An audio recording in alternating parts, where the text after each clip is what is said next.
Hello, my friend. This is Pastor Dean, and this is 5 life-changing minutes.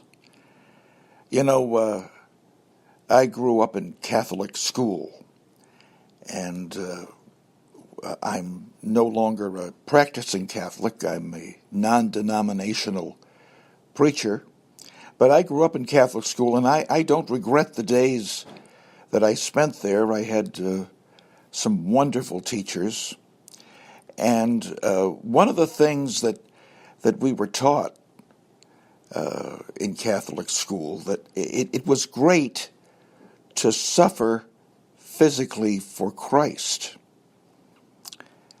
So I figured that if I were really going to be a follower of Christ, and this is when I was a real young man, maybe in 3rd, 4th, 5th, 6th grade, if I were really going to be a follower of Christ or a disciple of Christ, I'd have to somehow find a hair coat or one that would itch and scratch and make me miserable, and then give up all the pleasures of life. No more candy, no more milkshakes. And somehow, if I did all of that, that would qualify me for heaven. Well, that was as a result, really, of a gospel verse that was totally misinterpreted. And that was Matthew 16:24. And let me read it to you. Then Jesus said to his disciples, "If anyone wants to come with me, he must deny himself, take up his cross, and follow me." Well, that business about the hair coat and to make me itchy and scratchy and make me miserable, and giving up my milkshakes and my penny candy, that didn't seem too appealing to me at the time. It still doesn't. But Jesus said to take up our cross, or his cross, or our cross, and follow us. Follow him, rather. I'm getting all mixed up here this morning. I've read that verse many times since those Catholic days, and I've come to the conclusion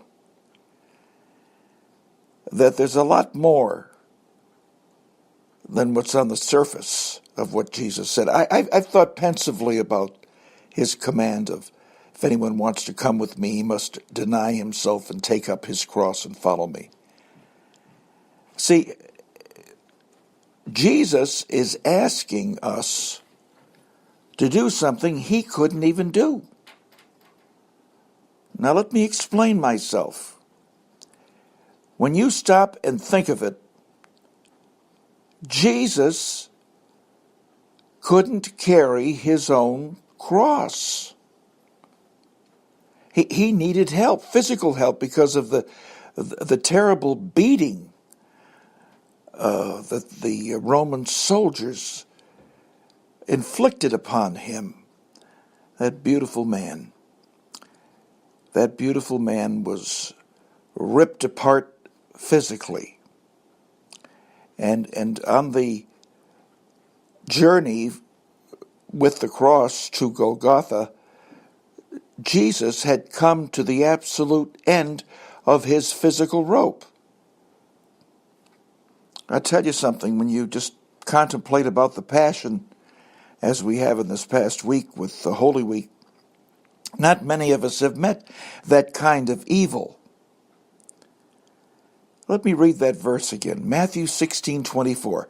Then Jesus said to his disciples, "If anyone wants to come with me, he must deny himself, take up his cross, and follow me." Why would Jesus ask me to do something he could not do himself?